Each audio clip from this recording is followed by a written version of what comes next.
Radio Inkinzo ijwi ry'ibiyaga binini.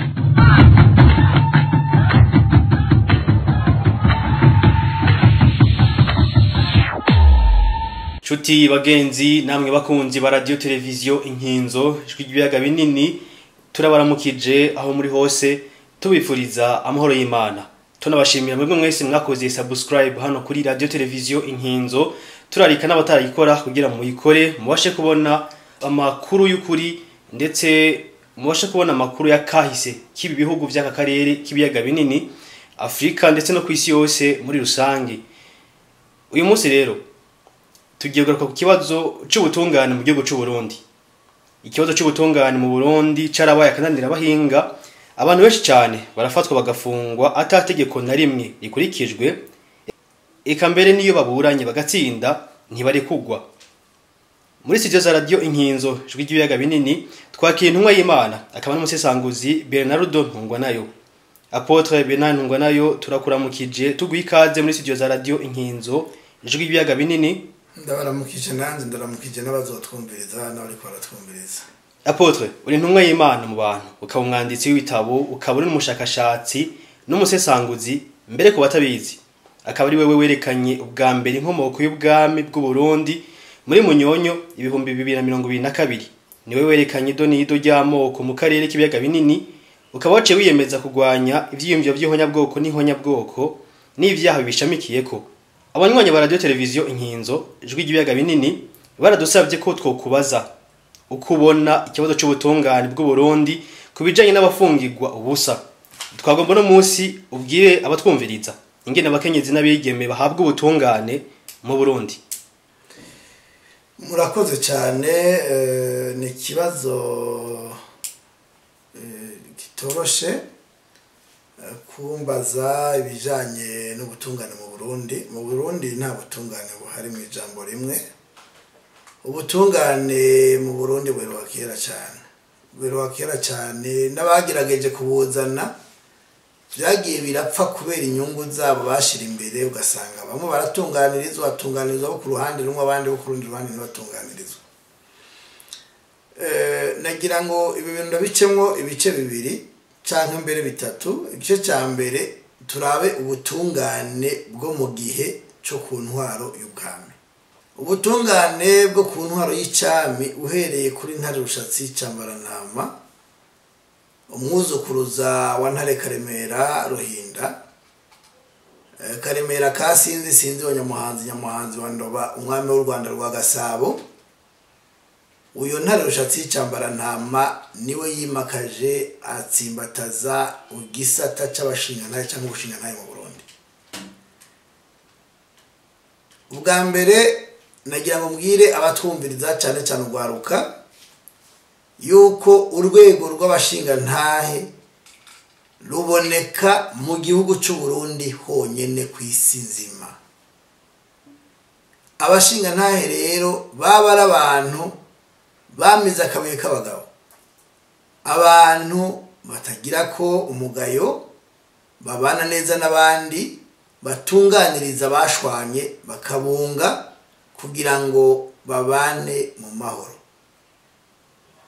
Ubushingantahe bwaratsimbataye ku buryo wasanga hari igihe n'ababanyi canke ibihugu tubana barashobora kugisha inama ubwami bw'u Burundi ingene boshobora gutunganya ibijanye n'ibibazo hagati yabo mu bundi bwami bwari muri kano karere k'ibiyaga binini. Ikindi kintu gikomeye nuko ico gihe nta watanga igiturire kugira ngo yatigwe, ariko mu nyuma mu zindi ntwaro ari intwaro za Repubulika ikitavuzweho ni bijanye n'intwaro za demokarasi, umuntu afise amafaranga, umuntu afise ivyo atanga cyane cyane ibiturire n'inzoga baramwatira atari ukora umushingantahe. Mu gihe rero cyo ku ntwaro y'ubwami ni bande baba abashingantahe? Ku ntwaro y'ubwami abanyagihugu bose bamwe bose wasanga bafite icyo bajeje mu gihugu. umuryango kanaka ukaba ujeje gukorera ubwami ibirabana n'ivy'inka n'akarorero ari ukuragira ari gukama, ugasanga ari undi muryango urabana n'ibijanye n'ivy'indimiro ibijanye no kurima, akaba ari undi muryango ujejwe kwegeranya ivyimbuwe hirya no hino mu gihugu bategura gukora umuganuro kugira ngo abarundi basho gusangirira hamwe ku muganuro. Ivyo byaba buri mwaka. Ugasanga hari undi muryango ujeje kubika amabanga y'ubwami bw'igihugu ari bo bita abiru. Abo wasanga bafite amabanga yose y'ubwami bwo kuva ku mwami wa mbere Ntare Karemera kuduga gushika kuba hari icyo gihe bagenda babihanahana mu muryango bakabivuga kuko batabazi kwandika, barabivuga umuntu akabaza inkuru kandi izo nkuru zakahise bakazibika mu mitima yabo, hanyuma bakaja baravyibukiranya cyane cyane iyo bicaye hamwe no mu gihe cy'umuganuro. Ubushingantahe rero nabwo bwahabwa bamwe bo mu miryango itandukanye muri iyo miryango yose, ariko bagenzuwe neza bagasanga ari abantu bimvuga kuri bo batigenza ku bandi ngo barondere gushwana, bakaba ari abantu bashobora kuzuriza abantu gutanga impanuro nzima zubaka, hanyuma bamaze kubagenzura kuko babanza kugushira mu mutamana, hanyuma ukava mu mutamana ugaheza ukaja kwatirwa ukamushingantahe. Iyo rero watiwe ukaja muri urwo rw'abashingantahe wabura umuntu akomeye cyane mu bijanye no kuzuriza cyangwa gutunganiriza abarenganywa. Icyo gihe rero nagenda babwire yuko hariho abantu batashobora kuja mu rwego rw'abashingantahe. Ubwa mbere, ingabo z'ubwami cyangwa ingabo z'umwami cyarazira yuko zija kwatirwa ngo babashingantahe. Kubera iki? Kubera ko igihugu gitewe cyangwa umwami agomba gutera uwundi mwami, izo ngabo zagenda kugwana, iyo zigiye kugwana zarica abantu. Rero umushinga ntagomba kuba atari umwicanyi. Rero niyo mpamvu ingabo z'umwami zitigera ziba abashingantahe, ko zaba zifite kandi kabuto akandi kabuye zamize zo gukurikiza amategeko y'ubwami n'igihugu mu buryo bwo kurinda umutekano w'abanyagihugu n'igihugu, ndavuga ubwami aho bugeza gutwara. Hari abandi bantu batabashingantahe, abihebeye Imana ntibaba abashingantahe, kuko kwihebera Imana ubwabyo ni ubushingantahe burenze cyane ubushingantahe bwo kwatirwa n'abashingantahe cyangwa n'abagabo. Kuko bo ubushingantahe bwabo bw'abihebeye Imana bwaba bushingiye ku ijambo ry'Imana, kuko ijambo ry'Imana n'ukuri. Ijambo ry'Imana rirunga, rirabohora, rikunga, rikatunganiriza abantu. Ni ukuvuga rero ubaye umusaseredoti ukaba umupasitoro, icyo gihe waba ubaye umushingantahe kuko n'abajya wabana nabo warabuzuriza.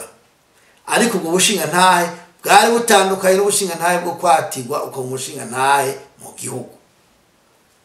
Ibyo rero niko byari bimeze ku ntwaro bwami. Ku ntwaro ya Repubulika niho abashingantahe twagiye tubona harimo abasirikare, twagiye tubona hajamwo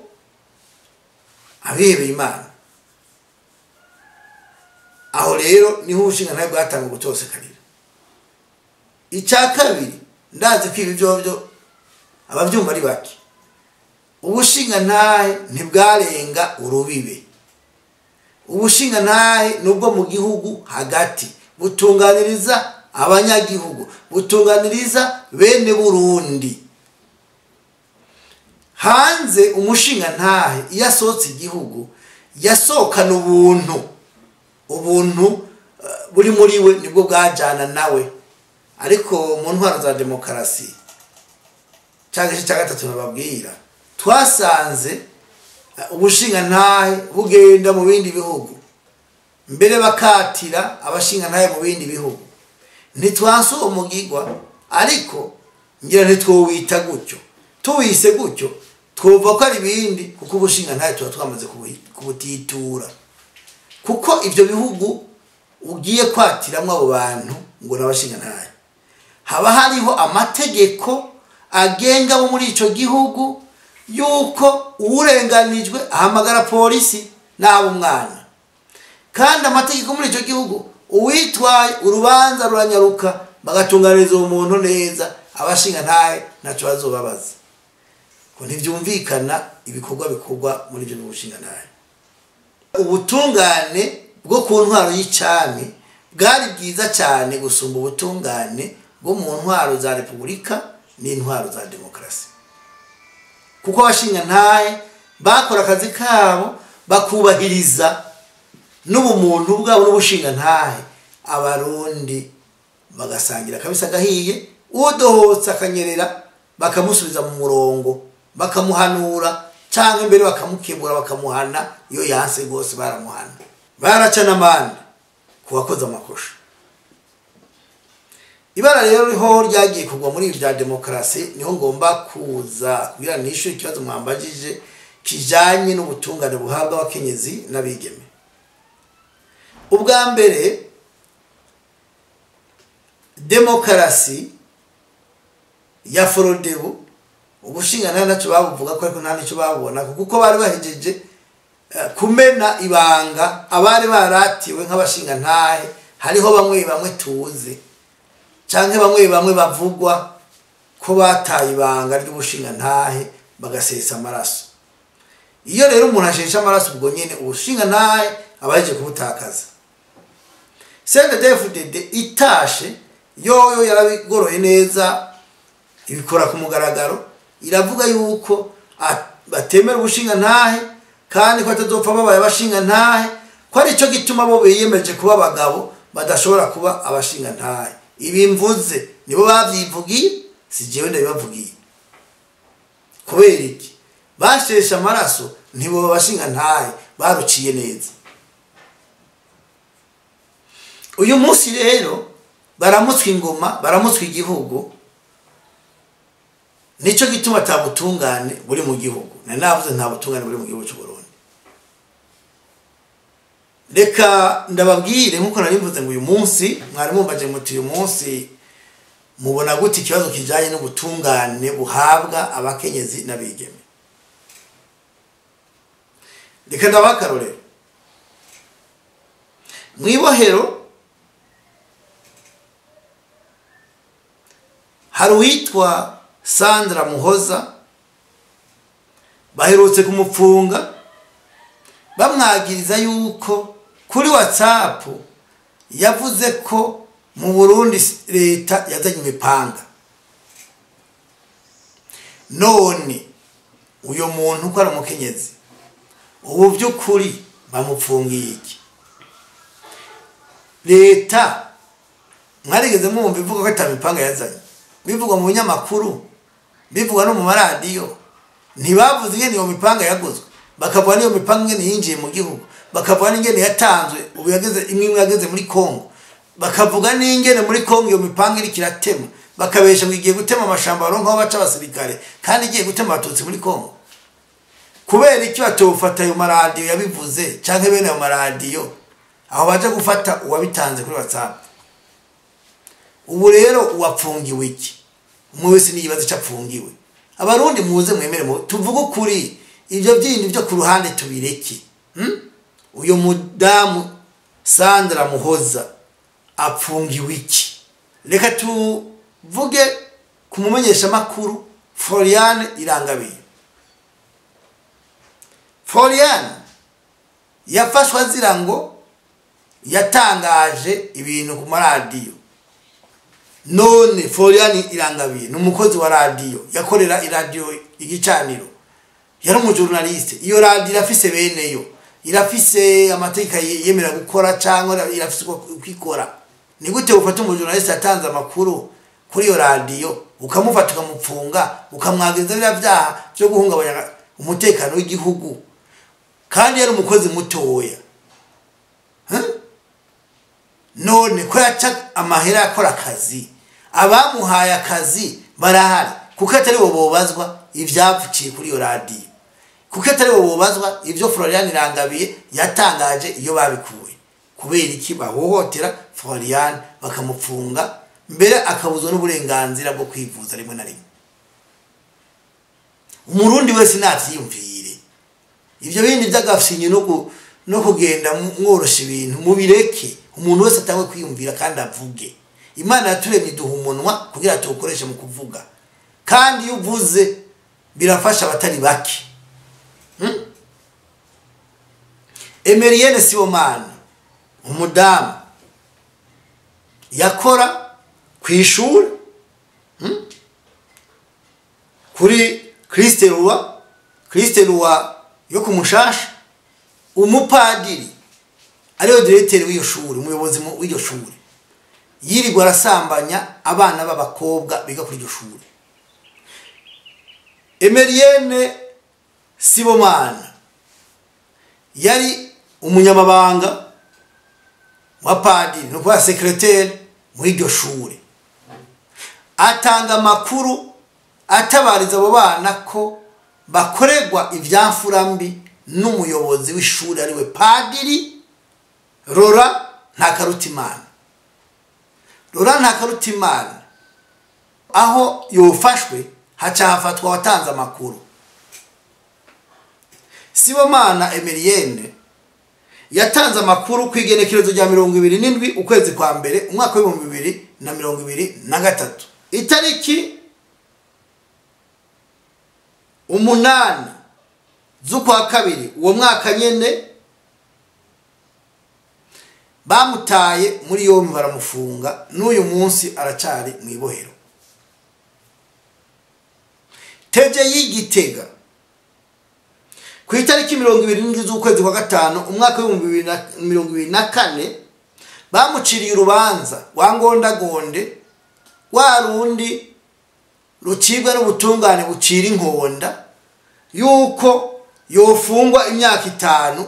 agatanga n'ihadabu y'imiliyoni 5 z'amafaranga y'u Burundi. Mu gihe agatanze iyo hadabu y'izo miliyoni 5 agaca apfungwa imyaka 25.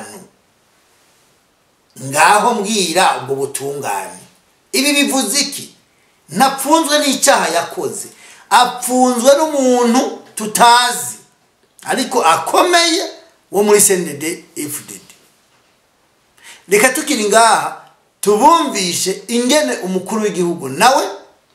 adufasha kurira ariko ariririsha, kuko afite ubasha bwo kubigorora, aho avuga ko umuntu ashobora gupfungirwa ubusa, umuntu akabwira ubundi ngo amufungire umuntu atabaje no gutohoza akamufunga. Uyu rero Emerienne nawe yapfunzwe muri ubwo buryo Varisito avuga. Reka tumutega amatwi tumwumve.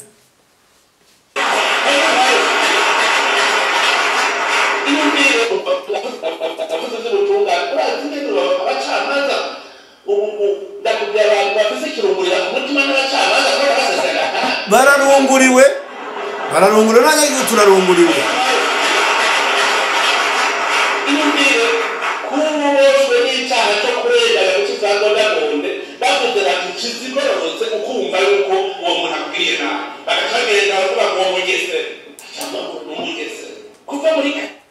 Vugisha ukuri nyakubahwa Evariste Ndayishimiye,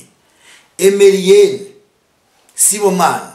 apfunzwe yatunze agatoki umuyobozi w'ishure asambanya abana ku ngufu, afata abantu ku ngufu. Ico ni icyaha gikomeye ku isi uyu munsi, kitanababariko kidatakaza n'igihe. Akaba ari wapfungwa mu gishingo cy'umuyobozi w'ishure kubera gusa padiri ari umusende CNDD-FDD. Umbwire Sandra Muhoza icazira, numbwire Florian Irangabiye umumenyesha makuru ico azira. Uvugishije ukuri hari kindi atari ko abatutsi. Izo si zangondagonde bacibwa uri kuravuga. None wowe usubira inyuma ukabaza cyangwa kurikirana nkuko tunugendera abanyagihugu, ukagendera nabo bapfunzwe ukabaza amakuru ko dufise amakuru ko nabo wapfunguye base kubarekura.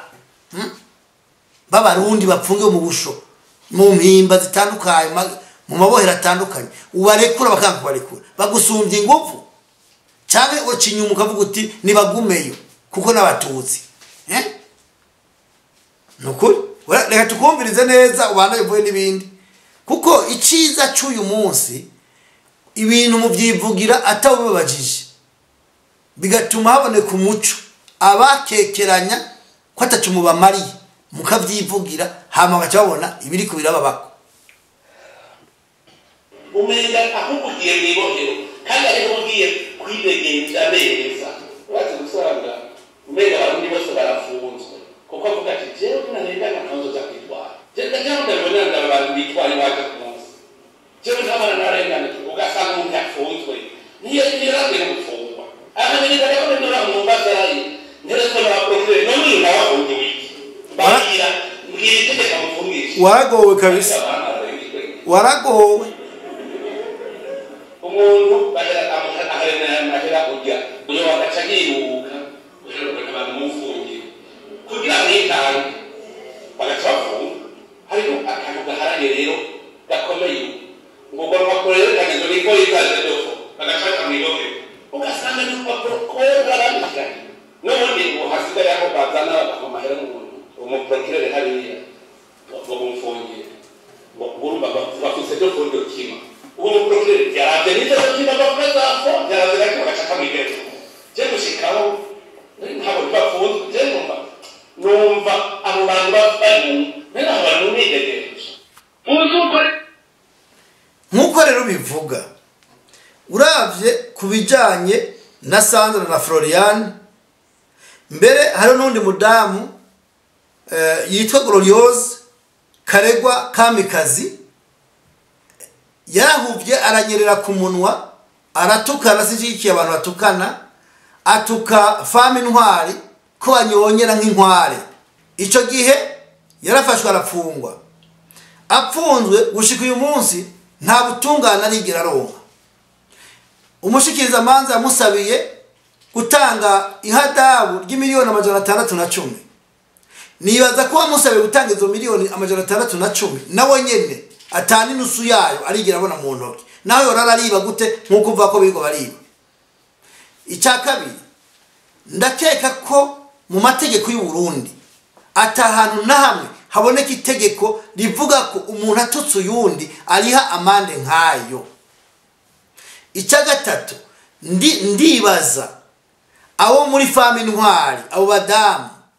boba biyumvira canke bakaraba ivy'abagabo babo biriko baratuka abandi Kenny Claude n'umugabo boba barakwirikiye bararaba ivyo atuka abatutsi boba barakwirikiye barumviriza basanga ivyo avuga ni sawa gute uyu mudamu bo mupfunga bakamuheza mu gasho bakamwima ubutungane none Karegwa Kamikazi yavuze nabi kurutu wavuze ngo ashaka umutwe wa kaburimbo ngo umuzane yatanga miliyoni 5 ubu muvugishije ukuri ndafise icyaha gikomeye hagati yabo ko yidegembya ko atwara umugambwe ko yirirwa aragira amanavete mu gihugu cyose ubu uyu Gloriose Karegwa n'aba badamu babiri Sandra na Florian ubu barusha ivyaha abarungika abana b'abarundi kuri soboye muri Kongo batigeze barahirira gukorera ikindi gihugu bariko barahiriye gucungera imbibe z'igihugu no kurinda umutekano w'igihugu n'abanyagihugu nibaza ko mukwiye kwikubita gashi kuko ibi birabaraba kandi cyane ibijanye rero n'uyu Emerienne Sibomana we biratomoye birarashe nkuko uvuga bishoboka kuba batanze igiturire canke babwiye procureur ati pfunga boha kuko tuvugana urubanza afise dossier RPA 33 itariki 24 z'ukwezi kwa gatanu yaratsinze ubutungane butegeka yuko atsinze ko agomba kurekugwa gushika ubu turakora kino kiganiro aracari mu ibohero ari gukora iki ko yabatsinze mumupfungiye iki ubundi gutsinda ntibihagije yagomba gutsinda amaze gutsinda uyo mupatiri nawe akinjira mu ibohero akabazwa ivyo yakoze kuko amakuru arahari mutabikoze ivyo ngo ubutungane bubikore mumenye ko abantu bacira urubanza na ba procureur namwe bayobozi umuyobozi mukuru perezida niho utwara ubutungane ibi bintu bikozwe kandi muzobibazwa ariko ubundi ndibaza nyakubahwa perezida ubwo uyu mupatiri yabe yabikoreye umwe mu bana bawe uba bayidegembye cyangwa abapfunzwe bariya abana yabikoreye n'abana bawe urabajejwe ni wewe perezida ni wewe ujejwe ibibazo byose by'abarundi kuba rero umureka kidegembya ugapfunga inzira akarengane ko yamudomye ku rutoka akamwerekana agatabara abarundi kazi ibi nivumwe aya n'amaraso kandi amaraso arahuma nawe warabivuze reka nabikwibutse ko wavuze ko amaraso ahuma uvyumve aya maraso arahumira abantu arahumira abandi ayo maraso arahuma kandi agera atabahumiye tabara abarundi baragowe bararushe umva ko wavuze ngo uzukora ibindi byaha byose usige inyuma icyaha cy'amaraso kuko amaraso arahuma amaraso n'umuvumo urakoze amaraso arahuma amaraso n'umuvumo kandi birirwa baricira abantu busa ubona ukabarerekera ntubamire ayo maraso acaja kuri wewe bari abana bononera ubuzima bakononera kazoza bari abana babajejwe ibyo utabikozwe n'umuvumo uzoguhumira niyo mpamvu ndakusaba ngo urabe ukemura iki kibazo gitumbereze uyu mupadiri abazwe ivyo yakoze uyu mupfasoni arekugwe kuri mwebwe mwambajije ko ibyo butungane aba ani bakeya ndababwiye muri benshi bapfungiwe ubusa bamwe batsinze bikanko barekura nk'uyu Madame Merienne arapfunzwe ariko yatsinze urubanza itariki 24 z'ukwezi wa gatanu uyu mwaka baranse kumurekura abandi nabo bacira izango ndagonde nkuko Varisito abivuga rero nta butungane mu ijambo rimwe buhabwa abakenyezi n'abigeme mu Burundi ngatera kamo abadamu n'abigeme muri benshi mu gihugu bavuga ko muri 60 kwijana canke byo binarenga none ubwo bwinshi bwanyu bubamariye iki ni muba abapatriote mu Burundi turafise ikibazo cha patriotisme nta barundi biyemeza ko abapatriote kuko niyo mpamvu uno munsi usanga bakoze genocide yemejwe na Nations Unies usanga bisha abantu ku mitumba uno munsi aribo bafata ijambo mu gihugu uno munsi bakavuga ngo botorera inyishu z'ibibazo bihanze Burundi n'abarundi ndetse n'akarere ngo bo muri bazitorera inyishu abo bantu bakoze amaraso bakora genocide mu gihugu cy'u Burundi harimo n'abakoze genocide mu Rwanda twarabonye mbere mu myaka yahera imitahe yabarondera abarenga 600 baronderwa n'ubutungane bw'u Rwanda abo bantu mwokumva bofasha iki u Burundi nagira ndababwire abakenyezi bahagurukiye rimwe bagahagurukira agateka kabo nagenda babwiye ko n'amategeko abaraba bonye n'ubwabo yo kwigwa agashigwaho kugira ngo bikingire bakingire n'abana babo kuko uyu munsi nimba hatwara abategetsi batita ikibazo cy'abakenyezi n'abigeme ku rugero rungana gutyo nagenda babwiye ko namwe mwitwa murumvikana nawo mukiriye twarumvise abatambukanye cyangwa abadamu b'abantu bakomeye mu gihugu hari uwahunze bamukatishije ku kibuga cy'indege cy'Ubujumbura yarahunze baramuga ati umugore aragiye bahamagaye umugabo wiwe ati ndabingize ntarenga baramugarukana uyu ntafunze cy'amaso nafungiye mu icy'amaso ibi rero abakenyezi mwari mukwiye gufata kuba muri benshi mu gihugu mukabibyaza umusaruro mukwanka akagahotoro mukorego cyane mukabategera mu matora naho bitora tubizi ariko muvuga muti natwe turatanga umukandida w'umudamu tumutore aje imbere Uburundi ntibuzokwigira buronka amahoro mu gihe abantu bazoja mu butegetsi bazobwirwa ibyo bavuga n'ibyo bakora Uburundi buzoronka amahoro n'umutekano mu gihe Uburundi umushikiranganje wa mbere abaye umukenyezi, leta ikajamwo abakenyezi benshi n'abigeme, ugwaruka ruvugwa ku munwa rugahabwa ibibanza muri leta no mu nama nshingamateka, kugira ngo bo bafise kazoza kari imbere atamaraso bari ku ntoki zabo bacungere ivy'igihugu ntibice mu myanya y'intoki bigende babona. Naho rero mvuga nti abakenyezi n'abigeme ni mwikubita gashi muvugane mumenye ko kugira ngo muronke ubutungane, kugira ngo muronke agateka kanyu mu Burundi,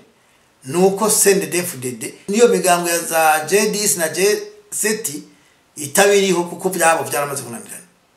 Tubararikira yuko mwese hamwe mushobora kuza mu runani rwa URN hitamo neza, iyo mbereye umuhuza bikorwa, kugira ngo duharanire twese ko ubwigenge mu Burundi bubaho bukava mu nzandiko bukaja mu ngiro, abakenyezi bahabwa ijambo. Twe tuvuga tuti ibibanza by'umukuru w'igihugu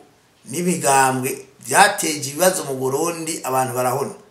Ibyo ntibikenewe mu Burundi. Mu Burundi hakenewe se barundi na leta itunganya ivy'igihugu mu buryo bwa demokrasi, hanyuma abarundi bakabaho neza, kandi iterambere tujamo tukaryumvikana, leta ijaho igakurikiza ivyo twumvikanye nk'abarundi. Aho niho tuzova mu kaga turimo. Bitabaye uko umwe wese azana ivyiyumviro vyiwe ashira ngaho,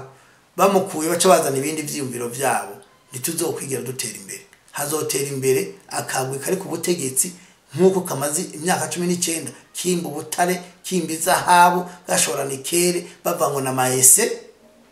hanyuma babonye ikibazo cy'umutekano kibananiye, ikibazo cy'akarere kibananiye kubera ibibazo bitayemo, bagaca bavango batoye ubutare kugira mu bakunde mwumve ko mugira mukire, ahubwo mugira mupfe mutabavuye inyuma. Nkaba rero nshimiye abampaye iri jambo, nshimiye nawe unyumvirije. Murakoze.